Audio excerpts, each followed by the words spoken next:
Hey everyone, Golden Ninja 3000 here again. Because Rivendell just came out, I've been on a real Lord of the Rings kick, and this is a Hobbit set that I actually purchased a couple of months ago. It's the only one that I was missing from the Battle of the Five Armies. This is set number 79017, the Battle of Five Armies. It's got 472 pieces, 7 minifigures, and a great eagle. And this is a set I've been after for years because I really regret not getting it. I got all the other 3 Battle of the Five Armies sets, but this one is the only one that comes with King Thorin, with Dain, comes with an exclusive Azog, and it's the only one that comes with Gwaihir, like the King of the Flying Eagles. So I figured I'll do a little unboxing and review since we're on a Lord of the Rings kick with Rivendell anyway.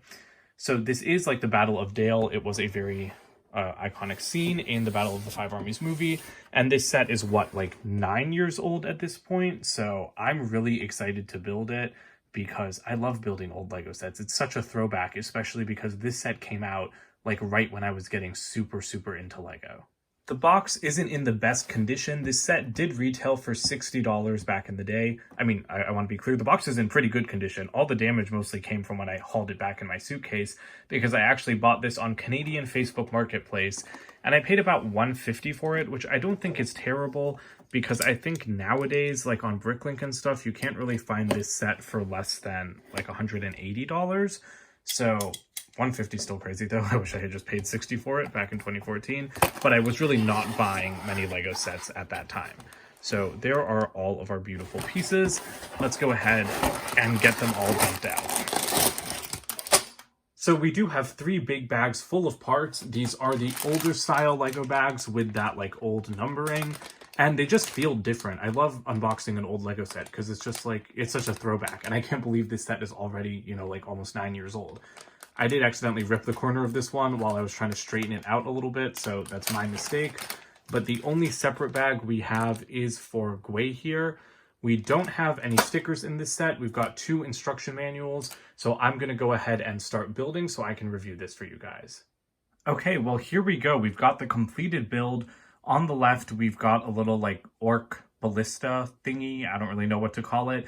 And then the main part of the build is the Ruins of Dale. But before we start looking at all of the play features, we're going to take a look at the minifigures. First up, we have Bard the Bowman. He looks perfect to me. I love his torso and leg printing. He did get a unique face in the Desolation of Smaug sets. And I mean, the detailing on his torso and legs, it's just incredible. He's got metallic silver printing. He has printed legs. Like, this is a minifigure from 2014, but it looks just as good as any modern minifigure. Because, I mean, it's not even like he would have dual molded legs or printed arms or anything like that. He does have an alternate face, which I will show you now. And that looks pretty decent, but like I said, it is the same face from 2013. Bard represented the human army. Legolas represents the elf army. And again, he looks really good. Love the torso printing. I like the leg printing as well. Honestly, today, I don't think a minifigure like this would even get leg printing. He has the same bow as Bard. He does have this older style of elven hairpiece, which is very different to the one that's coming in Rivendell, but I'll be doing a direct comparison of those minifigures. But this looks really good. I mean, I always liked this hairpiece. I do think maybe it's a little bit too bright yellow for him, but that's not a huge deal. And he does have that special face print with the cheekbones, and he also has an alternate face print as well. I really liked Thranduil in these movies, so I would have loved to have seen him in this set too, but Legolas is good as well. And representing the dwarves, we have 2 different ones. This is Thorin in his like king outfit, which looks incredible. The torso printing seems a little bit flat to me, like it's lacking depth. I think that is something Lego would improve on today, but it does still have metallic printing and good detailing. He's holding a golden short sword, which looks pretty good. I like his golden arms as well. But of course, the main thing here is that epic exclusive hair mold, which is just the regular like dwarven hair mold, but with this giant crown like molded on top of it. That piece has always impressed me. I've never seen it in person, obviously, but I really like it. And honestly, when I rant about the Lego Scarlet Witch minifigures, this is what I'm talking about. If Lego could make a piece this delicate and good looking for a molded crown, that's the kind of piece that Scarlet Witch should get. So to me, this is like the shining example of how to do like a delicate crown molded onto Lego hair. And he does have an alternate face and some back printing as well. Our second dwarf is Dain Ironfoot, who is also an exclusive minifigure with an exclusive mold. Like, that helmet is so impressive. That helmet is just epic. I can't believe that LEGO never reused this mold or the Thorin one either. Like, that's kind of unheard of to get 2 exclusive molds like that. And this was a regular retail set. It was $60 in 2014. We would never, ever, ever get 2 exclusive molds in a regular $60 set for a licensed theme today, unless you're Star Wars. So that's just really special to me. I really, really like that piece. And if you go ahead and pop it off, that little mohawk is not removable.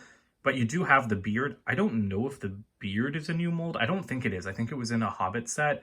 Yeah, actually, because it's Dwalin's beard mold, I think. But it was exclusive in this dark orange color. He does have a nice trans red axe. And then he does have a good face print underneath that beard. There's a better look at his face and torso printing. Again, I like the torso printing. I just feel like it's lacking a little bit of depth, like Thorin's. Then we have Azog. I think it's Azog, not Azog, the Defiler. He looks epic. I love this molded head for him. I really like the build for his mace. And he's exclusive because of that face print. That screaming face print is different from the one that he had in the Dol Guldur set. And I think that this minifigure is really cool. I always liked this exclusive head mold. I think it's very impressive. There's no minifigure head underneath or anything like that. There's even printing around the back. And he does have an exclusive lower forearm piece, which looks really good. Or, I mean, it's not exclusive because it comes in the other set with him, but, you know, it's exclusive to this character and LEGO has never reused it. There is a tiny bit of printing underneath this head mold, but, I mean, it's kind of unnecessary. You don't really need any of that, and that is just what this piece looks like on its own. We've got 2 orc minifigures in this set. Pretty basic, good torso print and good leg print and good face print. I wish they had hair, though. I don't like the bald orcs as much as the ones that have, like, actual hair pieces. And like I said, you do have 2 of them. The one holding the ballista thing is exactly the same as this one. And lastly, we have Gwei here representing the 5th Army, the Eagles.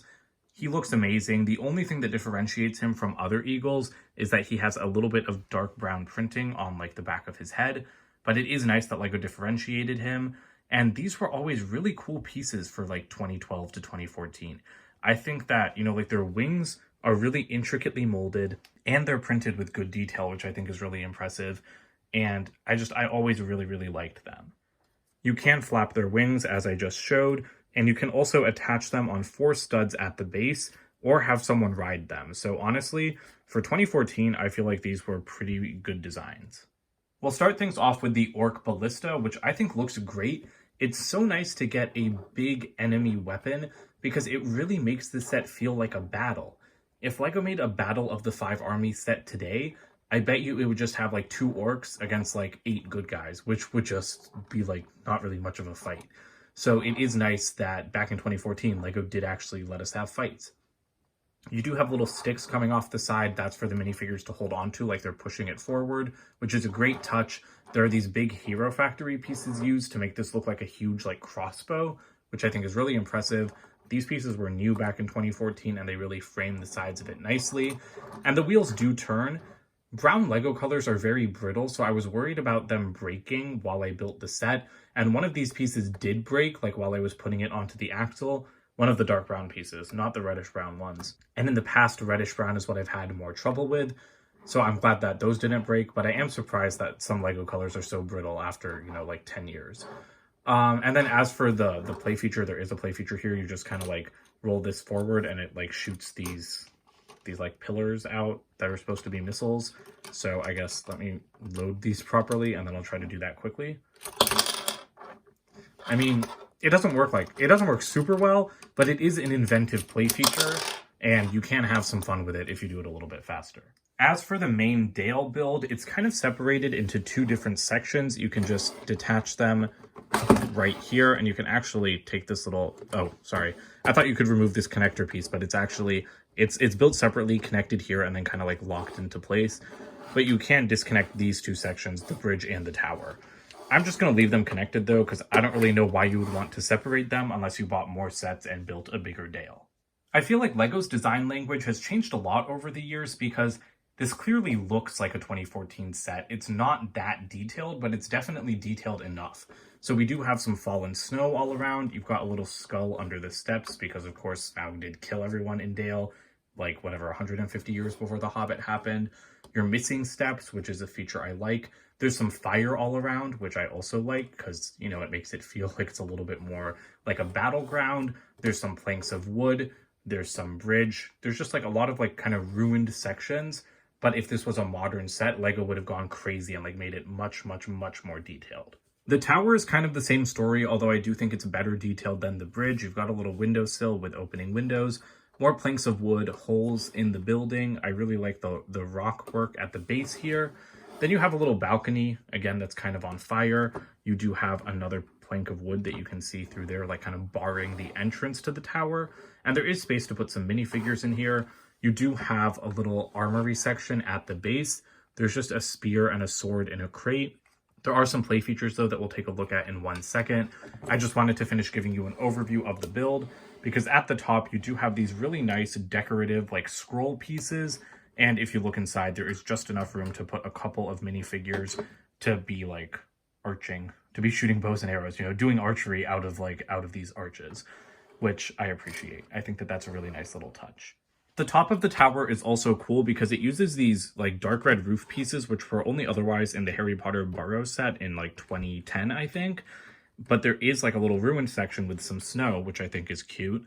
And then at the top, there's a jumper because that is actually a place for you to perch the eagle. So this is definitely a good play set. And like I said, we'll take a look at those play features in just a second.